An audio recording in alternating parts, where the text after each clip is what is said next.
Bonjour à tous. Bonjour. Bon sabbat. Bon sabbat.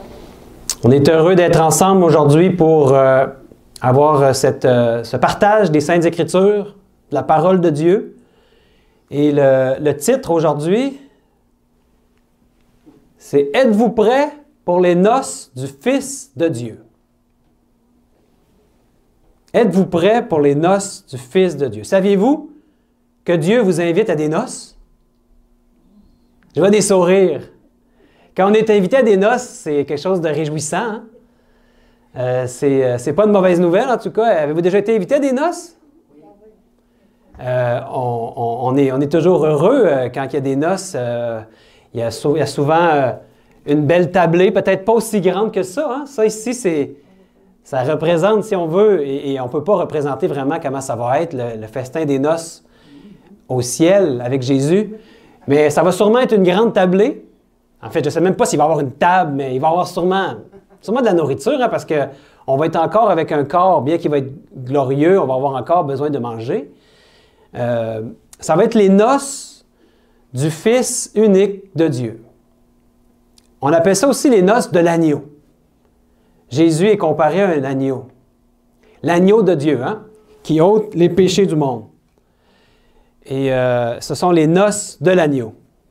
Est-ce que vous avez hâte aux noces de l'agneau? De voir Jésus, juste de pouvoir voir Jésus.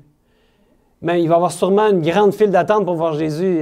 Ça va peut-être prendre du temps avant qu'on puisse le voir, mais juste de pouvoir le voir, ça va être tellement merveilleux. Surtout de pouvoir le remercier, hein, de tout ce qu'il a fait pour nous. De ce qu'il continue à faire aussi encore aujourd'hui dans nos vies. Reconnaissons-le. Et les événements du monde nous montrent que les noces de l'agneau sont pour bientôt. C'est pour ça le titre, hein? Êtes-vous prêts pour les noces du Fils de Dieu, les noces de l'agneau? C'est pour bientôt. C'est maintenant qu'on doit se mettre en préparation. Et on va lire ou relire le texte d'Apocalypse 19, les versets 7 à 9, pour voir à quel endroit dans la Bible on nous parle de ces noces-là de l'agneau. Oui, ça, c'est une autre image des noces de l'agneau. Donc, Apocalypse 19, verset 7, il est écrit « Réjouissons-nous et soyons dans l'allégresse et donnons-lui gloire, car les noces de l'agneau sont venues et son épouse s'est préparée. » Son épouse, on sait c'est qui, hein? C'est l'Église. C'est son Église qui est comparée à une épouse. Elle s'est préparée. Enfin, elle s'est préparée. Et il lui a été donné de se revêtir de quoi? D'un fin lin éclatant, pur. Car le fin lin, ce sont les œuvres justes des saints. Et l'ange me dit, écris, heureux ceux qui sont appelés au festin des noces de l'agneau. Et il me dit, ces paroles sont les véritables paroles de Dieu. Nous sommes invités, appelés au festin des noces de l'agneau. On est des invités. Et c'est qui est invité? Est-ce que c'est juste quelques personnes? Juste les adventistes? Juste les pentecôtistes? Juste les baptistes ou les catholiques? Non, c'est tous les humains. Qu'est-ce qui qualifie pour être invité au festin des noces de l'agneau? J'aimerais vous dire que c'est d'être humain. Donc, on est tous des humains ici. On est tous invités aux noces de l'agneau. On est tous appelés. Est-ce que tout le monde va y aller? C'est une autre question, ça. Mais chacun a reçu l'invitation. Chacun a l'invitation d'aller au festin.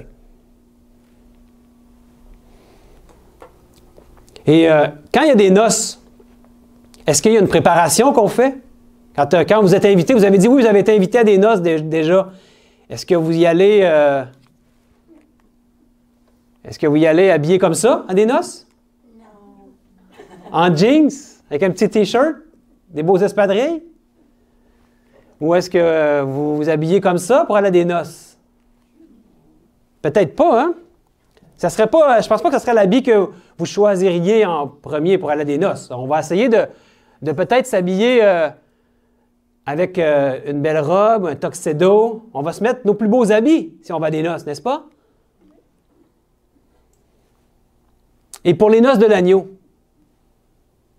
est-ce que vous avez votre habit? Est-ce qu'il est prêt votre habit pour les noces de l'agneau? Peut-être pour bien comprendre cette histoire d'habillement, d'habits, parce qu'on nous parle tantôt du fin lin, des œuvres justes des saints. Mais on va essayer de comprendre. Et la parabole, vous savez, Jésus a beaucoup amené d'enseignements par parabole. Et c'est une manière qui nous a aidé avec des images à illustrer ses propos, pour nous aider encore plus à comprendre. Et parfois, ces paraboles aidaient les gens à prendre conscience. Et on va voir la parabole au chapitre 22, dans Matthieu 22. Et c'est une parabole qui a adressée à ceux qui étaient autour de lui. Il y avait les scribes et les pharisiens qui étaient là. Puis le chapitre 21 nous montre qu'il leur avait dit vraiment leurs 4 vérités, là. Il avait été assez direct avec eux. Il avait compris que c'était d'eux qu'il s'agissait quand il parlait de gens qui étaient des propres justes. Et au chapitre 22, dans Matthieu, là, il parle du festin des noces. On va prendre cette parabole-là, c'est dans Matthieu 22, au chapitre 22. On va commencer avec le verset 2. Oui, si vous les suivez dans vos Bibles, c'est sûrement une bonne chose. Matthieu 22, chapitre 2, verset 2. Il est écrit: « Le royaume des cieux est semblable à un roi qui fit des noces pour son fils. » Une belle introduction, belle entrée en matière. On nous parle du royaume de Dieu, puis il nous dit c'est semblable à quoi? À un roi. Le roi, c'est qui? C'est Dieu, le Père, qui fit des noces pour qui? Son fils. Donc, on sait sûrement de qui s'agit, hein, le fils. Ça représente Jésus. C'est le Fils de Dieu. Donc, jusqu'à là, ça va, la parabole. Hein? Et le prochain verset, verset 3. Il est dit, « Il envoya ses serviteurs appeler ceux qui étaient invités aux noces, mais ils ne voulurent pas venir. » C'était une coutume, ça, à l'époque, dans le Moyen-Orient, que le roi, quand tout était prêt pour les noces, bien, qu'il envoie ses serviteurs pour aller chercher les invités. Il dirait, venez-vous-en, c'est prêt. C'était une coutume. Aujourd'hui, c'est pas comme ça. On reçoit une invitation, puis telle date, telle heure, tu y vas. Mais à l'époque, il envoyait des serviteurs pour dire, venez, c'est prêt, la noce est prête, venez-vous-en. Ici, dans la parabole, les serviteurs, ça représente quoi? Bien, tous les prophètes qu'il y a eu, le roi, là, le Père, là, vous avez juste à prendre tous les écrits de l'Ancien Testament. Combien il y a eu de prophètes qui ont appelé, qui ont dit qu'il allait avoir Jésus qui allait venir? Il était prophétisé, Jésus, de longue date. Et bien, malheureusement, ici, personne ne vint. Au verset 3, personne ne veut venir. Mais est-ce que le roi est patient, indulgent? Oui, c'est un roi patient, comme le Père, très patient, très indulgent. Il reste encore un peu de temps, donc au verset suivant, on va trouver un autre mot qui est « encore ». Il dit au verset 4, « Il envoya encore d'autres serviteurs en disant, « Dites aux conviés, voici, j'ai préparé mon festin, mes bœufs et mes bêtes grasses sont tués, tout est prêt, venez aux noces. » Donc, on peut dire que cette première partie-là, les versets 3 et 4, c'est au niveau de la parabole peut être vue au niveau historique là, de tout le peuple d'Israël, la chrétienté est englobée là-dedans. Ici, cette première partie-là, les versets 3 et 4, ça fait référence aux Juifs pendant les 1500 premières années, 1500 ans où les serviteurs, les prophètes, ont annoncé la venue de Jésus. Dieu leur avait promis que le Messie viendrait et qu'il établirait quoi? Son royaume éternel. Puis quand Jésus est venu, c'est ça qu'il leur a dit. Il a fait référence beaucoup aux prophètes, à l'Ancien Testament, qui annonçaient sa venue. Mais ici, bien, tout est prêt, venez aux noces. Puis même là, il leur dit, hein, il y a plein de choses que j'ai préparées. Il leur donne plus de détails. Tu sais, qu'elle leur donne encore plus l'eau à la bouche de venir, de ne pas hésiter. Tout est prêt. Et le verset suivant nous dit quoi? Verset 5. « Mais sans s'inquiéter de l'invitation, ils s'en allèrent, celui-ci à son champ, celui-là à son trafic, et les autres se saisirent des serviteurs, les outragèrent et les tuèrent. Oups! Les autres, ça veut dire quoi? Là, on est rendu encore plus loin dans l'histoire, si vous suivez mon interprétation là, que je vous amène. C'est qui? Ça serait qui les autres? Bien, c'est juste au moment où Jésus arrive, au moment où Jésus est là, les autres représentent la dernière génération des Juifs, hein, au moment quand Jésus était sur la terre. Et qu'est-ce qu'ils ont fait, cette dernière génération-là? Ben, ils l'ont tué. Ils ont outragé, ils se sont saisis même de Jésus, puis ils l'ont tué. C'est triste. Puis il y a encore une autre triste nouvelle, encore plus triste nouvelle, au verset suivant, pour le peuple juif, l'Israël, qui était le peuple choisi de Dieu. En fait, c'était avec ce peuple-là que Dieu a réussi à emmener son message, à garder la lumière de son évangile dans le monde de l'époque. Et au verset 7, il dit « Le roi fut irrité. Il envoya ses troupes, fit périr ses meurtriers et brûla leur ville. » Qu'est-ce qui correspond à ça dans l'histoire? Bien, on connaît les faits historiques sur la nation juive. Hein? Il est arrivé, vous avez juste à prendre des traités historiques, vous allez voir qu'en 78, après Jésus-Christ, bien, l'armée de Titus a détruit Jérusalem par le feu. Il y a eu un siège, la ville a été prise en siège pendant quelques années, et puis c'est là que les chrétiens qui étaient dans Jérusalem, à un moment donné, ils ont eu un moment, une accalmie, où est-ce que l'armée romaine est partie pendant quelque temps. Puis c'est là que Jésus leur avait dit, quand vous verrez qu'ils se retirent, c'est le temps de partir, de fuir de la ville. Les chrétiens sont partis de la ville. Et ceux qui n'avaient pas entendu les paroles de Jésus sont restés. Et qu'est-ce qui est arrivé? La ville a été détruite par le feu. On a envoyé sûrement des flèches enflammées. Et toute la ville, même le temple a été détruit. Le temple qui était tout recouvert d'or, tellement ça a chauffé là, que tout l'or a fondu. Puis les gens, après ça, hein, ça disait, il ne restera pas pierre sur pierre il ne restera pas une pierre qui va être retournée, parce que les gens essayaient d'enlever l'or au travers des craques des pierres, parce que l'or avait fondu. Puis ils ont tout détruit le temple, il ne restait plus rien. Donc, le peuple juif, comme nation, a été dispersé.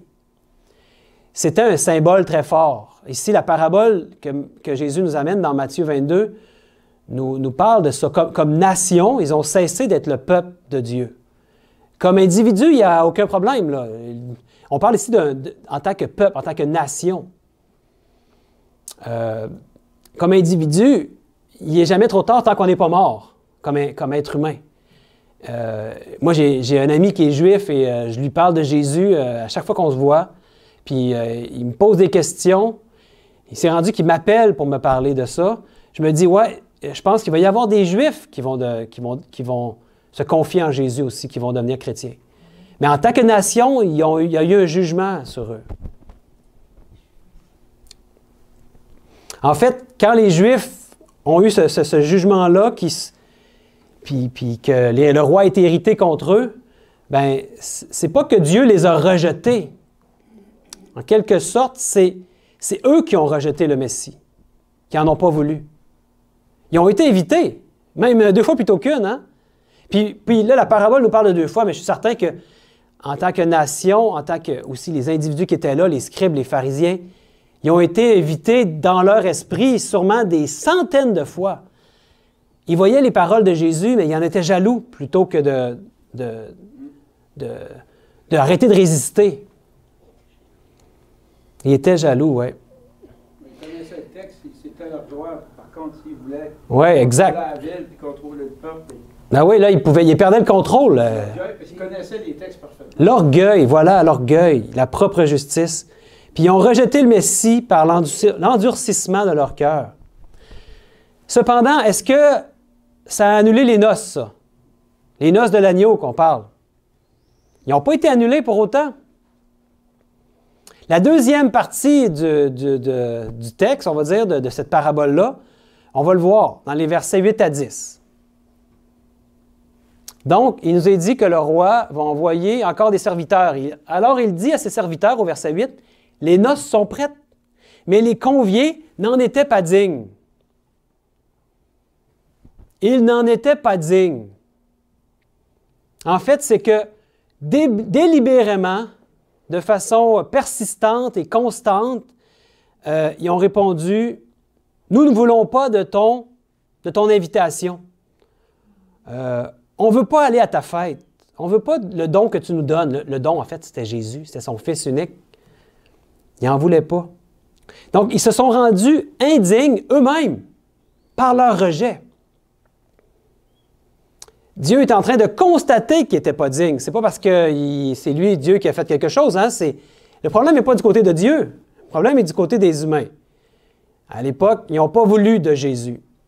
Pas tout le monde, hein? Mais les Juifs, en tant que nation, l'ont même allé jusqu'à le crucifier. Et à partir de ce moment-là, et un petit peu plus tard, on peut voir, à partir du moment où, pour ceux qui connaissent les Actes des Apôtres, on voit que Étienne, un des diacres de l'époque, au début, 3 ans et demi après que Jésus est mort et été crucifié, qu'est-ce qui est arrivé à Étienne? Ils l'ont lapidé. Puis Étienne a vu dans le ciel, il a vu quoi? Il a vu un trône. Il a vu le trône de Dieu. Puis il a vu Jésus à la droite du trône de Dieu, debout. Et quand on est debout à côté du trône, ça veut dire un jugement. Et c'est là qu'il y a eu un jugement sur le peuple d'Israël comme nation. Et plus tard, il y a eu la destruction par le feu. Et 3 ans et demi, c'est important parce que vous verrez dans les Écritures, 3 ans et demi, ça veut dire que Jésus est mort au milieu de la semaine, puis 3 ans et demi plus tard, la nation juive en tant que peuple a cessé d'être le peuple de Dieu. Et là, l'Évangile a pu se répandre aux gentils. Les gentils, ça veut dire tous les gens qui n'étaient pas juifs, qu'on appelle aussi les païens. Pour les juifs, tous ceux qui n'étaient pas juifs étaient des païens, mais on les appelle les gentils. Donc, pour mieux comprendre cette idée-là le milieu de la semaine que je viens de vous parler, ça, c'est les 70 semaines qu'on retrouve dans Daniel 9. C'est la prophétie en tout cas, une des plus extraordinaires de la Bible, qui annonce la venue de Jésus et qui annonçait qu'il y avait une prophétie sur le peuple d'Israël aussi. Et la suite nous dit quoi? Donc, ils n'étaient pas dignes. Ils n'étaient pas dignes, les convives, les conviés. Et le verset 9 nous dit, « Allez donc dans les carrefours. » C'est le roi qui dit ça, hein? Il parle encore aux serviteurs. « Et appelez aux noces tous ceux que vous trouverez. » Ces serviteurs allèrent dans les chemins, rassemblèrent tous ceux qu'ils trouvèrent, méchants et bons, et la salle des noces fut pleine de convives. Qu'est-ce qu'il fait le roi? Bien, il invite toutes les personnes qu'il pouvait trouver, qu'elles soient bonnes ou méchantes. Intéressant. Ainsi, la salle est remplie de convives. Bon, enfin, il y a du monde qui vient.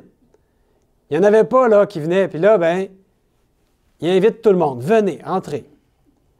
Les méchants autant que les bons.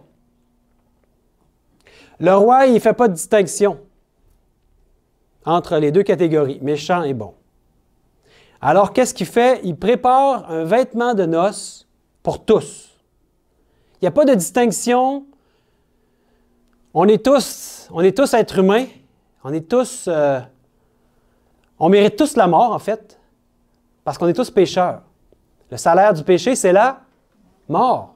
Et on parle de la mort éternelle. La mort sur laquelle on ne se relève pas. La Bible appelle ça la seconde mort. Et Jésus a subi cette seconde mort-là à notre place. Et donc, il n'y a pas de distinction entre les êtres humains. On mérite tous la mort. Et Jésus a pris notre place, autrement dit, sur la croix. Il est devenu malédiction pour nous. Il est devenu péché pour nous, nous dit les Saintes Écritures. Il a subi, lui, la seconde mort, la mort éternelle. Heureusement, il n'y avait pas de péché en Jésus. Et c'est pour ça que c'était juste que Dieu le ramène à la vie, le ressuscite. Mais soyons bien conscients de ça, nous sommes des pécheurs. Nous devons en prendre conscience. Et nous méritons tous la mort. Donc, il n'y a pas de distinction. C'est comme, il dit qu'il va avoir on va le voir après, il va avoir une habit qu'il va faire. va faire un habit pour tous. On va tous avoir le même habit. C'est un peu comme... vous savez qu'en Angleterre, le gouvernement paye pour un uniforme. Tout le monde est habillé pareil. Il n'y a pas de distinction de classe. Tu as peu d'argent, tu es habillé pauvrement, tu as beaucoup d'argent. Non, il n'y a pas de ça. Tout le monde est pareil, fourni par l'école. C'est comme pour l'habit de noces. Hein? L'habit de noces, elle va être fournie par qui? Oui, par le roi. L'habit est fourni par le roi aux invités. C'est formidable. Il n'y a pas de distinction pour Dieu.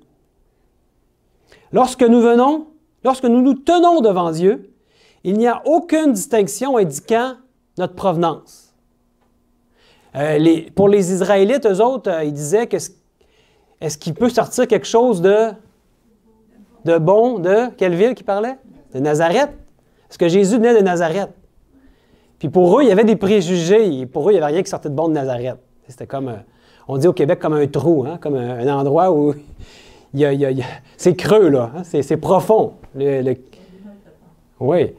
Mais pour eux, peut-être, c'était un petit village et il y avait des malfaiteurs, puis c'était pas un endroit qui était très bien vu, puis il ne pouvait pas sortir grand-chose de bon, là. Mais pour Dieu, il n'y a pas ces considérations-là, lui, de classe ou d'endroit d'où tu viens, ou quelle couleur de peau tu peux avoir, ou quelle langue tu parles. Non, il n'y a pas de distinction. Tu es humain, tu es égal. On est tous égaux, les êtres humains. Hommes, femmes, juifs, grecs, libres, esclaves.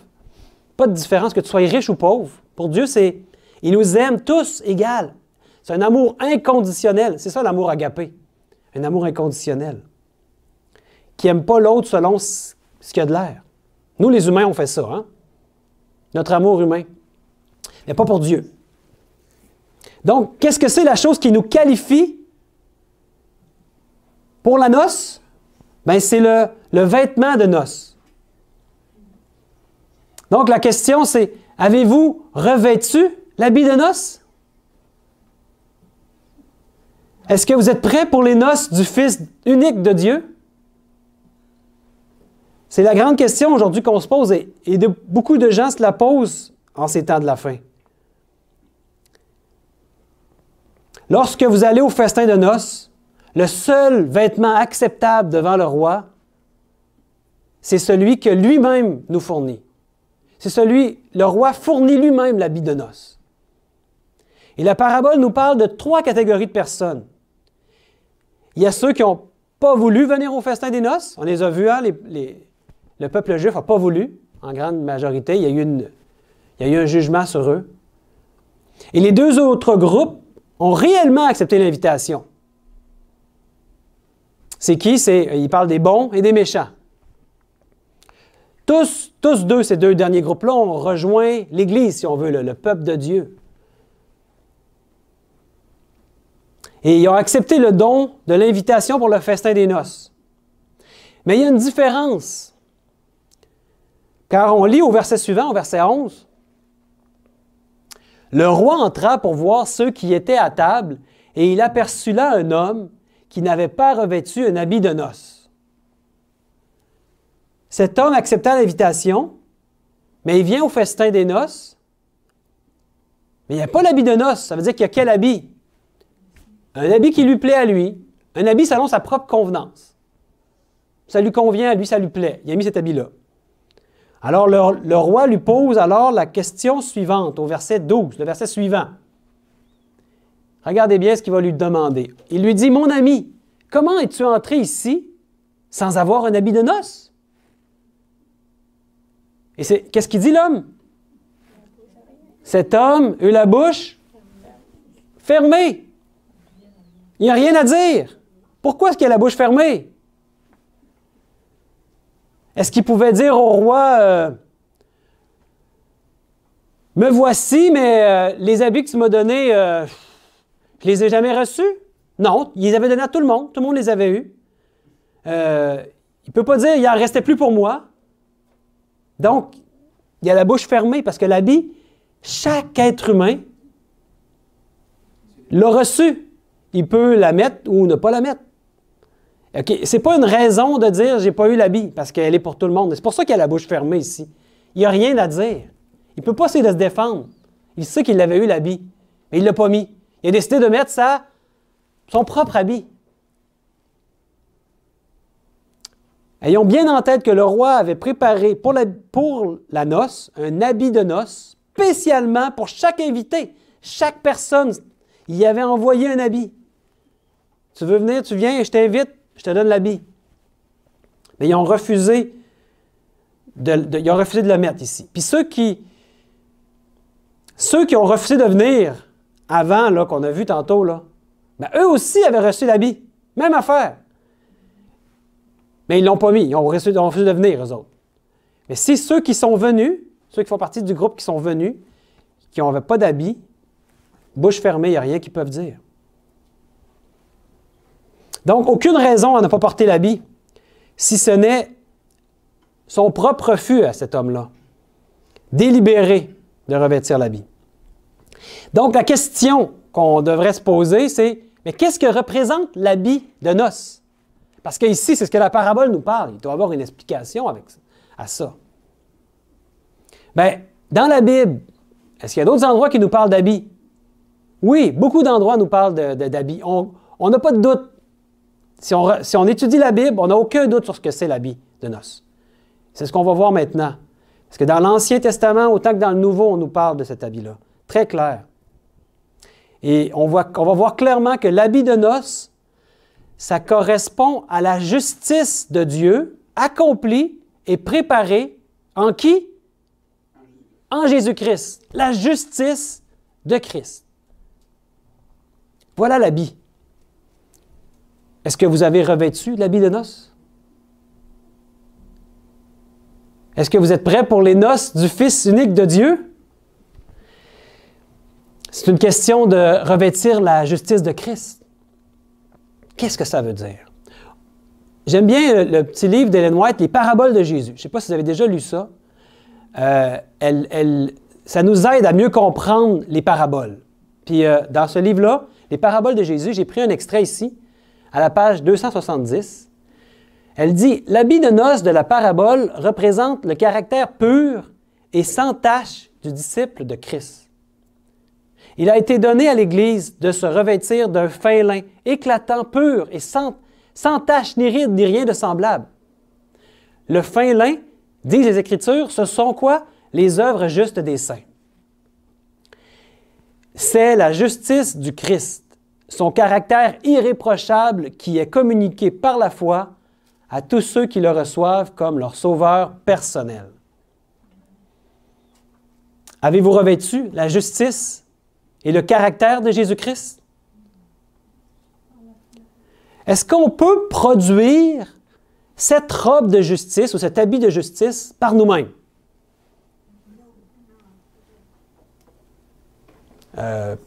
On peut essayer, mais est-ce qu'on peut y arriver? En fait, dans le même écrit, dans le même livre, à la page suivante, c'est impossible de le dire mieux que ça, c'est tellement bien dit, c'est poétique même. Elle dit « Tissée sur les métiers du ciel, cette robe n'a pas un seul fil de la sagesse d'ici-bas. Dans son humanité, le Christ a formé un caractère parfait qu'il veut bien nous communiquer. » C'est beau, hein?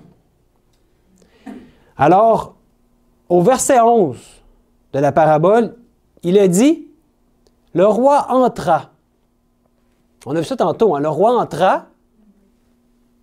Qu'est-ce que ça veut dire quand il dit le roi entra? À quoi cela se réfère-t-il? Parce qu'ici, la robe de justice, c'est le caractère de Christ reproduit en nous. Vous êtes d'accord? Et c'est pas quelque chose, il n'y a aucun fil de cette robe-là qui vient de la sagesse d'ici-bas. Ça vient, c'est divin. C'est lui qui va faire ça en nous. C'est lui qui va transformer notre caractère, qui va le rendre semblable au caractère de son Fils. Et quand le roi entre, qu'est-ce qu'il fait? Qu'est-ce que ça veut dire quand il dit « entre », le roi entre? Mais ça se réfère au jugement investigatif qu'on appelle. Vous ne trouverez pas ça dans la Bible, le mot « investigatif ». Mais quand le roi entre, c'est clair que ça démontre qu'il y a une investigation, ce qui veut dire une enquête où il est en train, dans le fond, de juger les gens qui sont là. Le roi, lui, c'est le seul qui peut juger. Est-ce que, oui, ils sont venus, mais est-ce qu'ils ont l'habit de noces? Est-ce qu'ils ont revêtu Christ, autrement dit? Lui, il est en train de sonder les cœurs de chacun. À notre vue humaine, on n'est pas capable de faire ça. Nous, on ne peut pas juger si quelle personne ou telle personne est digne. Oui, justement, digne, c'est un bon mot. Mais lui, le Père, lui, le roi, il est en train de sonder. Et qu'est-ce qui va nous qualifier pour le ciel? L'habit de noces. En fait, ce sont nos œuvres. Et moi, je ne crois pas au salut par les œuvres. Mais nos œuvres vont être la démonstration que nous avons revêtu la justice de Christ. On est d'accord? C'est une preuve visible et tangible que nous avons mis l'habit.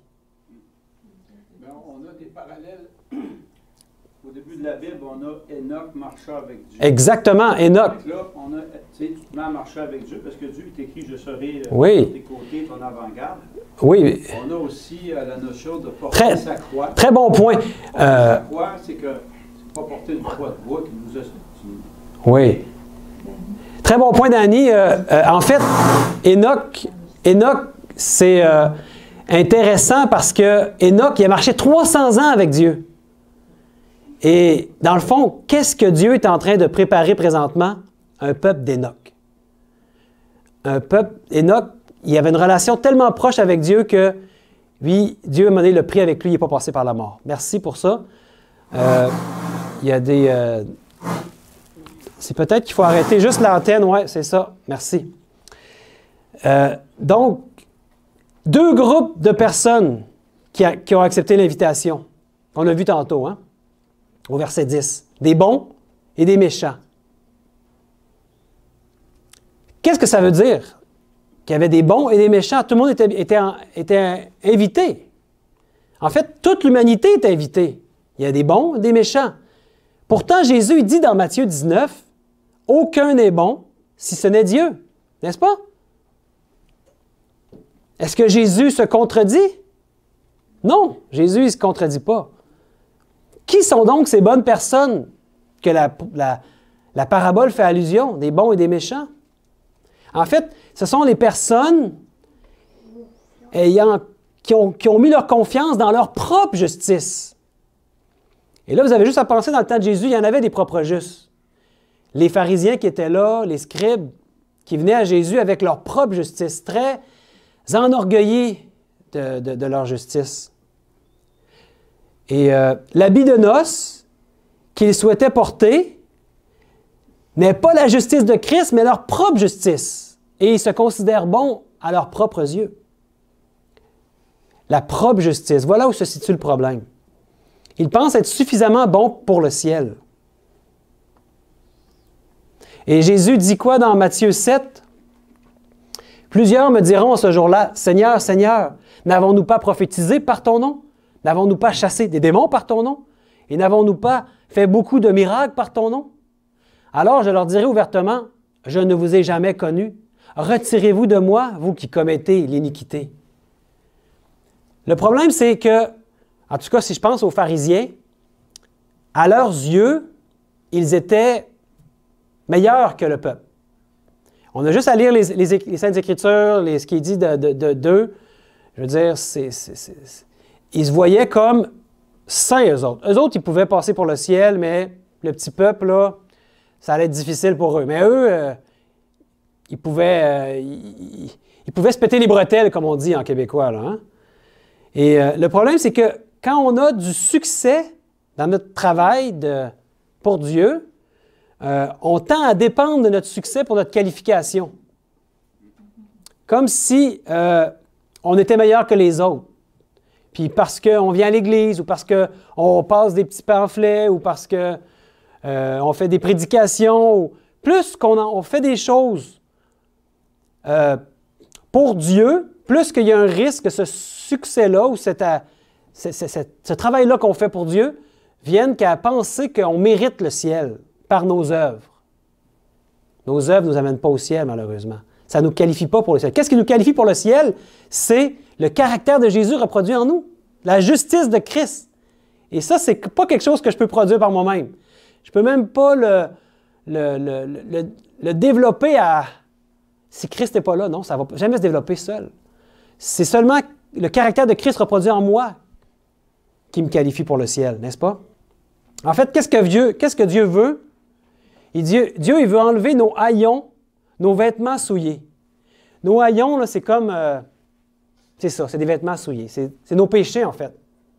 Dieu veut nous enlever nos péchés, nos vêtements souillés. C'est ce qu'il veut.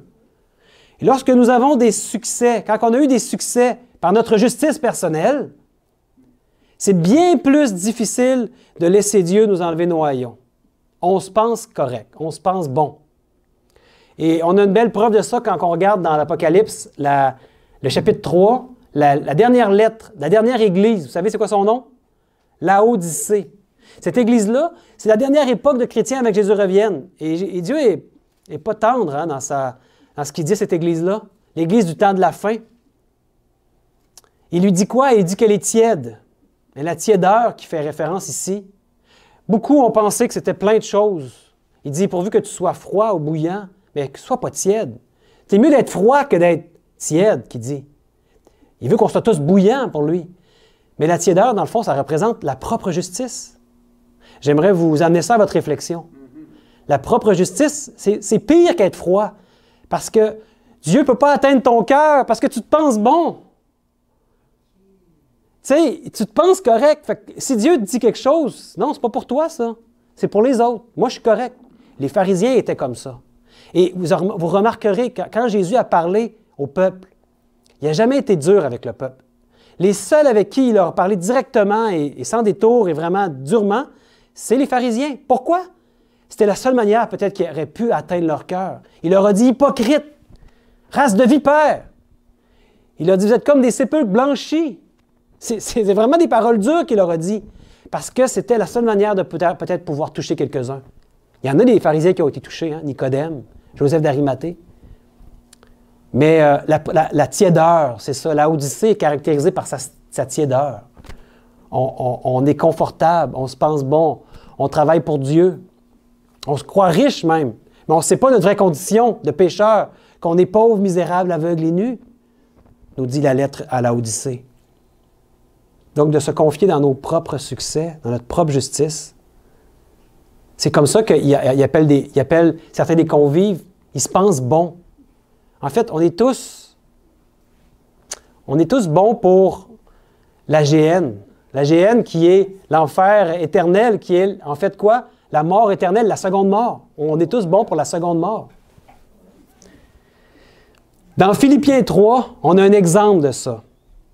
Vous connaissez probablement cet homme-là, celui qui a écrit le plus dans le Nouveau Testament de lettres. Il a eu beaucoup de réussite dans sa vie religieuse, lui. Oui, c'est Paul. Et avant qu'il devienne Paul, il s'appelait Saul. Saul ou Saül, ouais, Saul de Tarse. Puis, il se décrit lui-même avant sa conversion. C'est intéressant qu'est-ce qu'il dit. Ça devrait tous nous interpeller. Dans Philippiens 3, il dit « Moi, circoncis le 8e jour, de la race d'Israël, de la tribu de Benjamin, hébreu né d'hébreu, quant à la loi, pharisien, quant aux zèles, persécuteur de l'Église, irréprochable à l'égard de la justice de la loi. » Dieu veut qu'on soit irréprochable, mais lui, il était irréprochable à l'égard de la justice de la loi. Et il était quelqu'un là pour l'époque. Il était de la tribu de Benjamin, il était circoncis le 8e jour. Hey, tout ce qu'un Hébreu, le summum de ce qu'il pouvait atteindre, n'est-ce pas? Et même, il était persécuteur de l'Église. On parle de quelle Église ici? L'Église naissante, l'Église chrétienne qui naissait.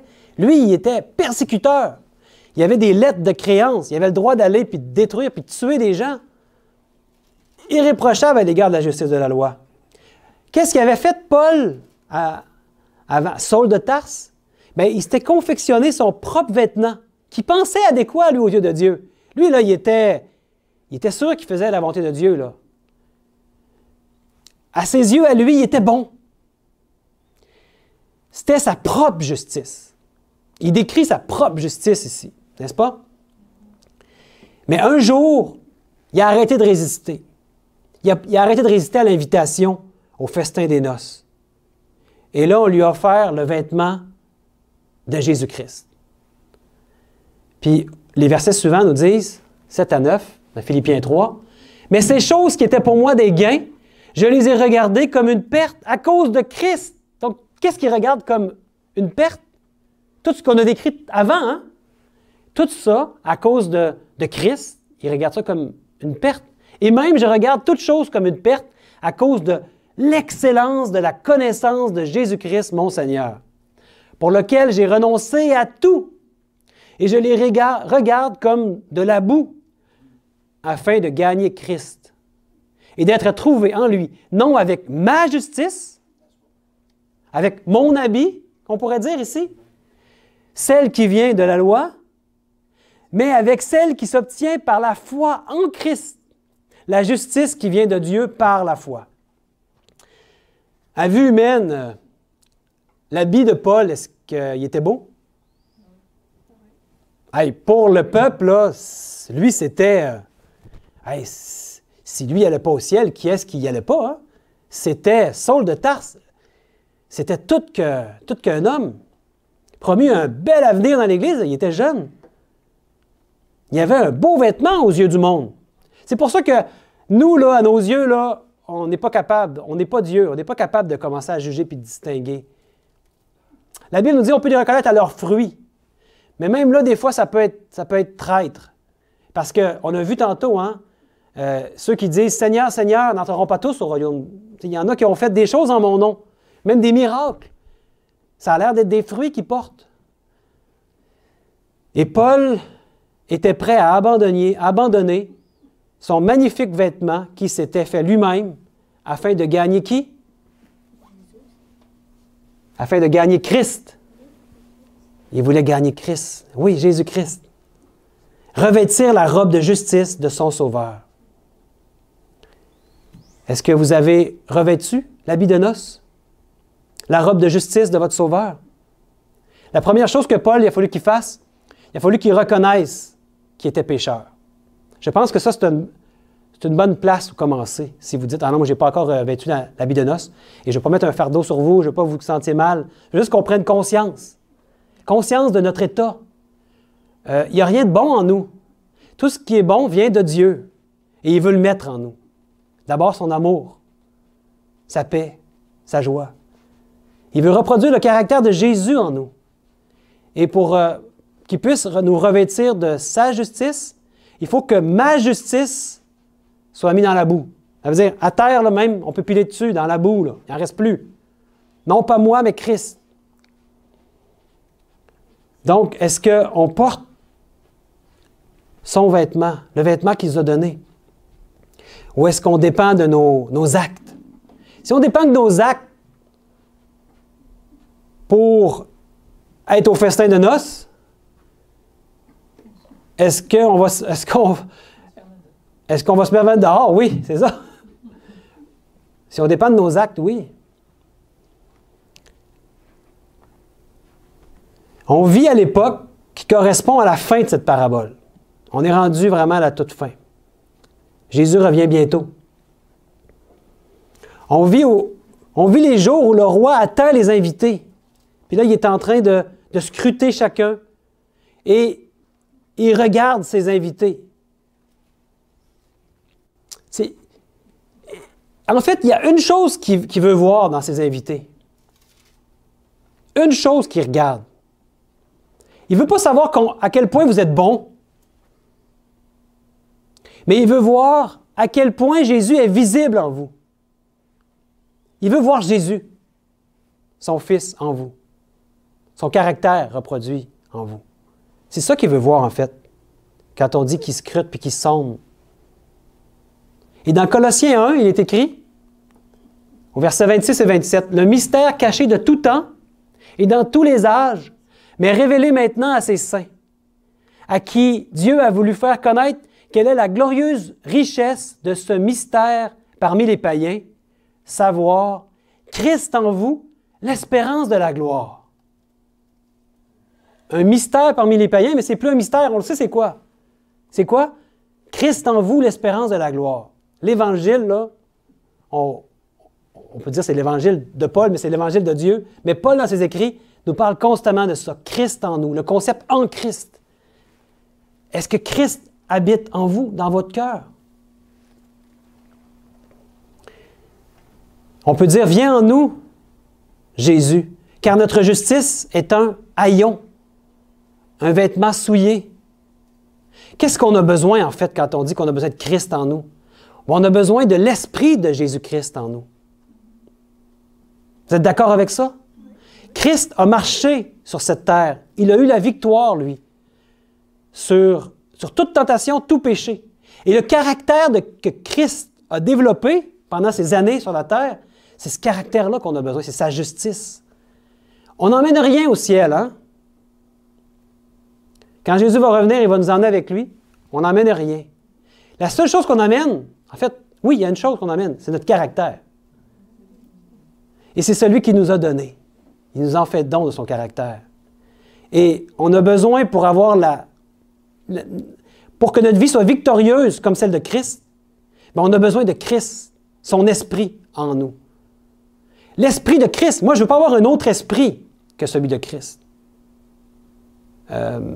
Malheureusement, dans le monde chrétien, souvent on prie un autre esprit, comme si c'était un autre Dieu. Mais le seul esprit qu'on a besoin, c'est l'esprit de Jésus-Christ. Il dit, je vous promets d'être avec vous tous les jours jusqu'à la fin du monde. Ayons aucun doute, Christ est avec nous par son esprit. Et cet esprit-là, c'est un esprit de victoire. Et c'est cette victoire-là qui veut nous communiquer. Si on est attentif dans notre esprit, si on le prie, mon Dieu, moi, je reconnais que je suis pécheur, que mon vêtement est souillé. Enlève mon vêtement souillé et reproduis ton caractère en moi. Pensez-vous qu'il va le faire? Je pense qu'il n'y a rien qui attend plus que ça, qu'on dise, non pas moi, mais Christ. Et c'est une prière que Dieu est tout à fait enclin à accomplir en nous, à exaucer exactement. Il va le faire en nous. Ayons aucun doute. Et dans le livre du prophète Ésaïe, notre justice est comparée à un vêtement souillé. Ésaïe 64, verset 5. Nous sommes tous comme des impurs, et toute notre justice est comme un vêtement souillé. C'est le péché, hein, les vêtements souillés. Notre justice à nous, c'est souillé. Dieu doit enlever notre propre justice, qui est comme un vêtement souillé. Et il y a un texte vraiment très intéressant dans Zacharie 3, qui nous parle de la même chose ici.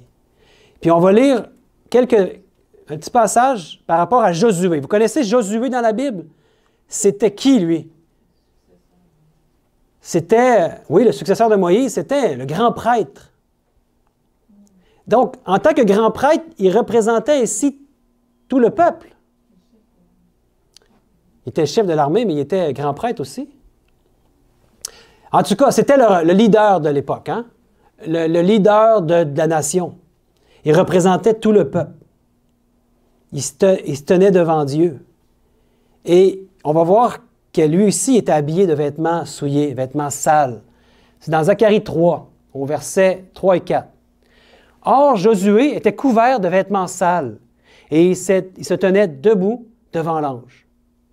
L'ange, prenant la parole, dit à ceux qui étaient devant lui, « Ôtez-lui les vêtements sales. » Puis il dit à Josué, « Vois, je t'enlève ton iniquité, et je te revêts d'habits de fête. » Les habits de fête ici, là, c'est le même habit qu'il veut nous donner, l'habit de noces. Avez-vous laissé Dieu vous revêtir de cet habit de fête, l'habit de noces? Ici, c'est intéressant la manière que c'est écrit, hein? Il va nous donner des vêtements nouveaux et purs, qui ne sont pas souillés, qui sont quoi en fait? La justice et le caractère de Jésus-Christ, comme on l'a vu. Et il y a souvent une image qui est amenée. Quand on fait des baptêmes dans les églises, hein, on met cette image-là. Vous voyez avec cette image-là? C'est un classique, ça, hein? Dans le monde chrétien, on voit souvent ça. Hein? Vous l'avez déjà vu peut-être? C'est quoi le problème avec cette image-là? C'est qu'il n'a pas enlevé son vêtement sale. Ah, j'aime ça, oui, exactement. Il n'a pas enlevé son vêtement sale. Il y a vraiment on se sert de ça comme une image hein, de ce qui arrive avec le chrétien, comme si on a l'idée que Jésus nous couvre de nos péchés. On entend ça souvent. Est-ce que Jésus nous sauve du péché ou dans nos péchés? Il nous sauve du péché, il nous délivre du péché. Il n'est pas en train de... Le travail que Jésus a fait pour nous, ce n'est pas de couvrir nos péchés. Il veut nous enlever nos péchés, c'est ce qu'on vient de voir. Il veut nous enlever notre iniquité, notre vêtement souillé, nos haillons. Et c'est la seule chose qu'on a besoin. Ces vêtements-là représentent quoi? Notre justice. La justice de Christ, non pas notre justice. On peut dire que le vêtement souillé ici, c'est quoi? C'est notre propre justice. Est-ce que Christ nous recouvre de nos péchés avec sa justice à lui? Non. Il dit, enlevez-lui, regarde le texte avant. Ôtez-lui les vêtements sales. Prenez-le pour vous, là. Ça veut dire qu'il faut qu'il nous enlève nos péchés. Il faut qu'il nous enlève notre justice à nous, notre ego, notre moi, puis qu'il nous revêt de sa justice à lui. Lorsque nous acceptons la justice de Christ, ce n'est pas pour recouvrir nos haillons qui sont nos péchés. Jésus enlève nos haillons et les remplace par sa justice. C'est pourquoi ce n'est pas moi, mais Christ. Je suis crucifié avec Christ, dit Paul dans Galates 2:20. Et si je vis, ce n'est plus moi qui vis, c'est Christ qui vit en moi. Amen. L'Esprit même de Jésus-Christ vit en moi. L'Esprit du Fils unique de Dieu. La plus grande évidence que nous puissions apporter au monde, preuve que nous portons les habits de noces, preuve que nous portons les vêtements, qu'on est prêt pour les noces, c'est quoi en fait? Bien, c'est de refléter le caractère de Christ dans nos vies. Tous les jours, on peut dire comme Paul, non pas moi, mais Christ. Les noces de l'agneau. On est conviés, hein, tous? À certains mariages, notamment dans certains pays d'Europe, ben, on est tenu de montrer une carte d'invitation, sinon on n'entre pas. C'est une preuve que vous avez bien été invité. Mais lorsque vous allez au festin des noces du Fils de Dieu, la chose que le Père cherchera, ça ne sera pas une carte d'invitation, mais ça va être son Fils Jésus-Christ. Il veut trouver le caractère de son Fils reproduit dans ses enfants, en nous. Et dans Galates 3, il est dit, « Car vous êtes tous fils de Dieu par la foi en Jésus-Christ. Vous tous qui avez été baptisés en Christ, vous avez revêtu Christ. » Qu'en est-il de vous? Qu'en est-il de moi? Qu'en est-il de nous? Est-ce qu'on a revêtu Christ?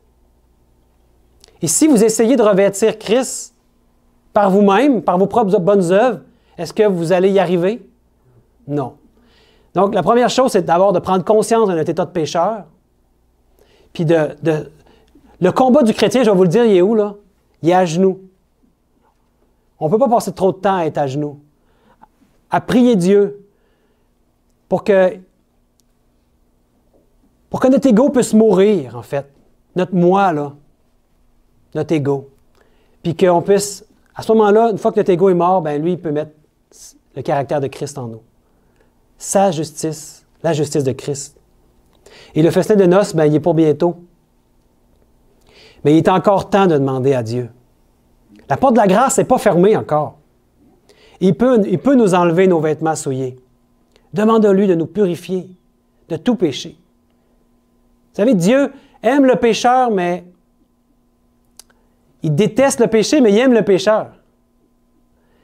Mais il déteste le péché, il en horreur le péché. Il veut qu'on arrête de pécher, puis qu'on puisse revêtir la justice de Christ qui nous a été imputée à la croix. C'est ma prière pour chacun de nous. Qu'on puisse tous être présents aux noces de l'agneau. Et qu'on puisse faire la volonté de Dieu. Puis de lui demander chaque jour non pas moi, mais Christ. Et bientôt, Dieu va nous dire à tous, Venez, héritiers de mon royaume, préparé pour vous depuis la fondation du monde. Amen.